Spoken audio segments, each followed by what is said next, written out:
So it will be a Stargate opener coming on in from Zest, and it is Stargate into Warp Gate, not the other way around. Now, Zest recently has been messing around with these single Stargate openers, or honestly, the thing that we might expect to see in this game is like this double triple Oracle idea into 2-base carrier, which seems really, or even 3-base carrier. Actually, I've seen him do kind of a 3-base quick carrier build on this map, relying on this ground units and his oracles to keep him safe. And it's actually really good against the Queen Walk. It really is good against the Queen Walk, right? Because well, carriers fight queens rather well indeed, and the oracles, you know, knock down the Ravagers somewhat easily.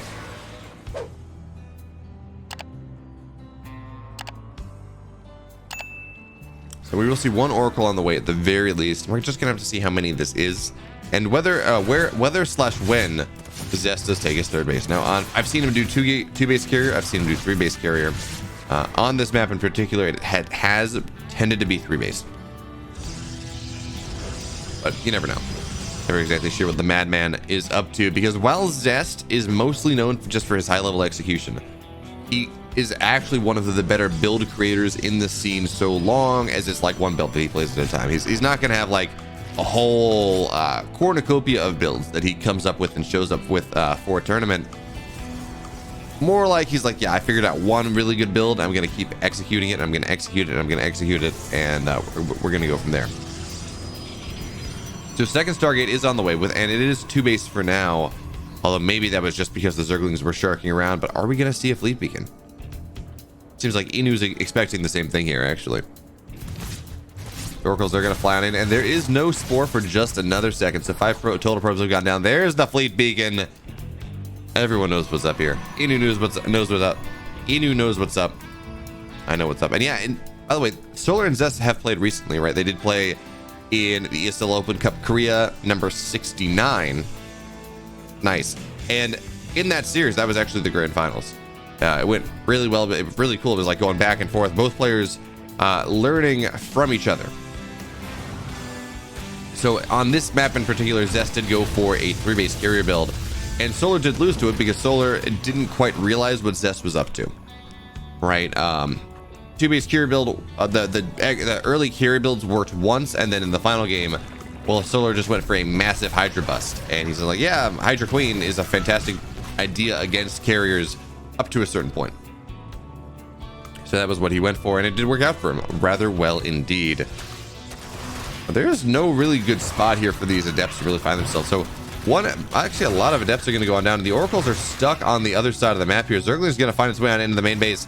Carriers have been revealed, and what a fantastic move here from Solar. These Zerglings finding fairly decent trades.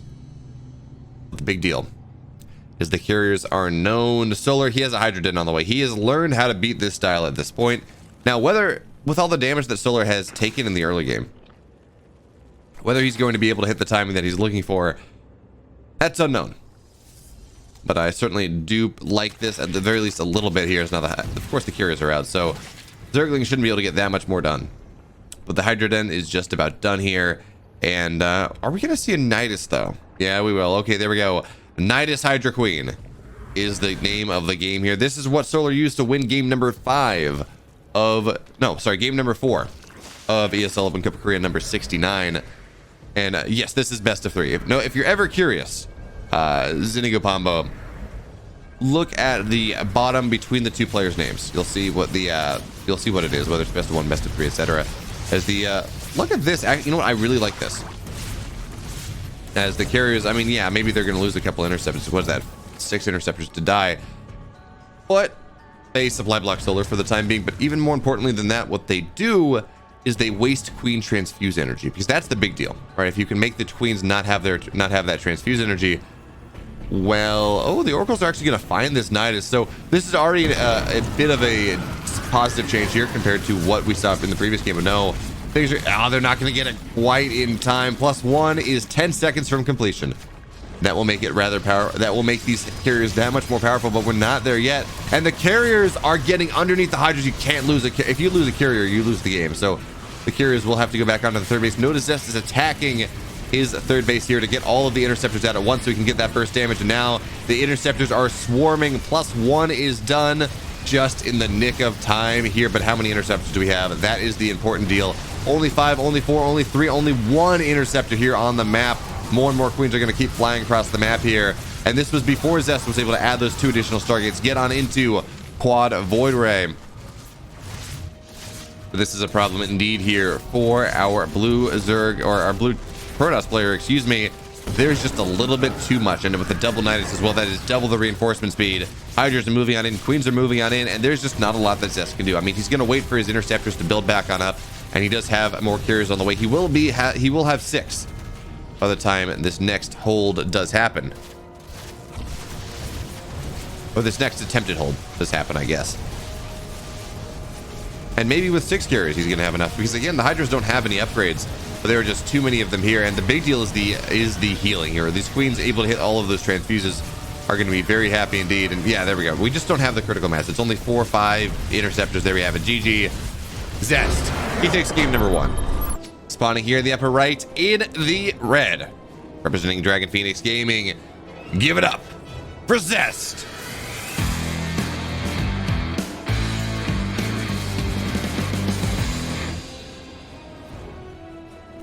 And his opponent on the bottom left here in the blue, going for a bit of a 16 pool in this game number 2, because of course it is Beckett. He is Solar.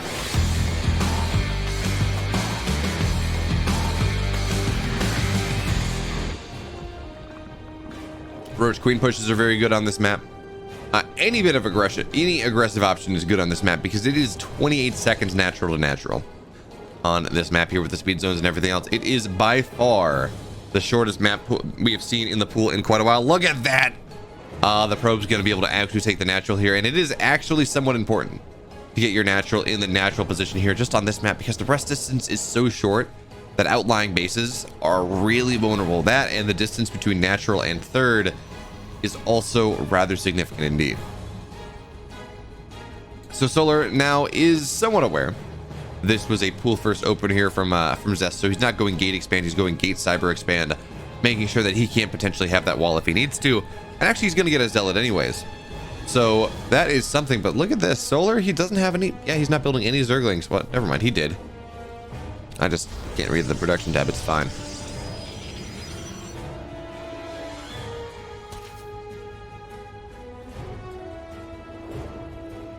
And we do have 6 Zerglings. They're going to find their way across the map here. They really don't expect to get a lot done, I don't think. Right? It's been scouted. We have well, you know what? They've already gotten their damage. They forced a Zealot and they forced a Sentry. So that is already some significant damage indeed. And beyond this, they're just going to shark around and get some scouting done. But what we're really going to have to see is whether Zest opts to move out with this nascent army that he's built from himself, this really early army. This Stalker, Sentry, Zealot, pretty much every... Okay, he's going to build an Adept after that too, so we're going to have like all 4 basic gateway units. Pool first from Solar, not Zest. Yeah, they went... the ESL Open Cup Grand Finals did go to... went to 5 games of Solar versus Zest on Saturday night, Sunday morning. So, yeah, it was pretty cool.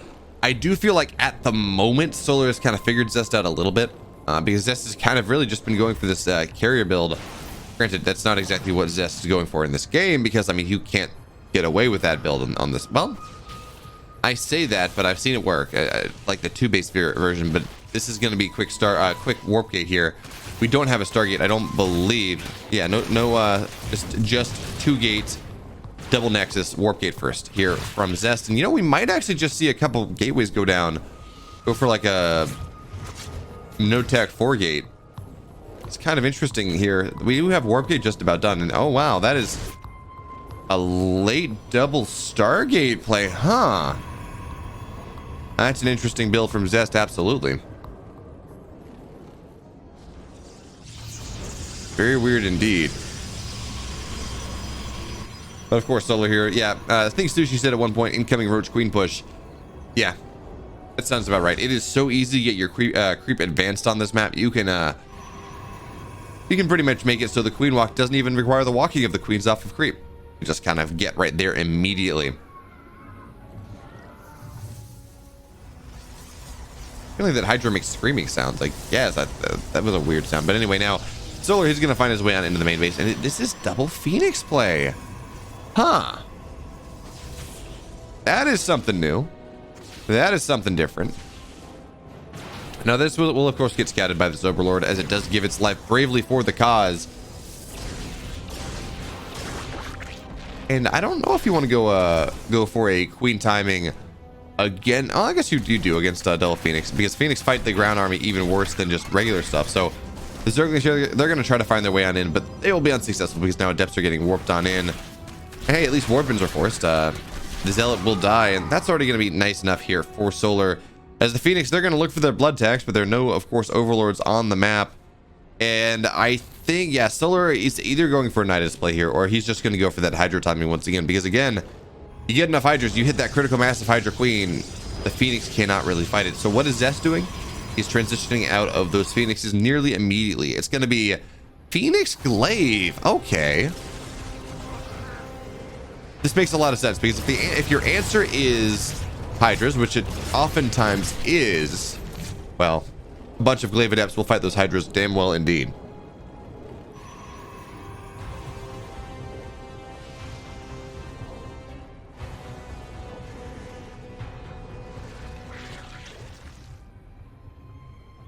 And of course, with double Stargate Phoenix, we hit kind of that critical Phoenix mass rather quickly indeed. So the Phoenix are going to try to dive on in here.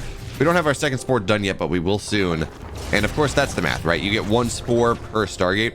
It's like, okay, well, it's single Stargate, single spore per base, double Stargate, 2 spores per base, just to make sure that you don't lose too much here. But now with the Queens here, now we do have the Adepts, they're going to try to find their way on in, but the Zerglings are here.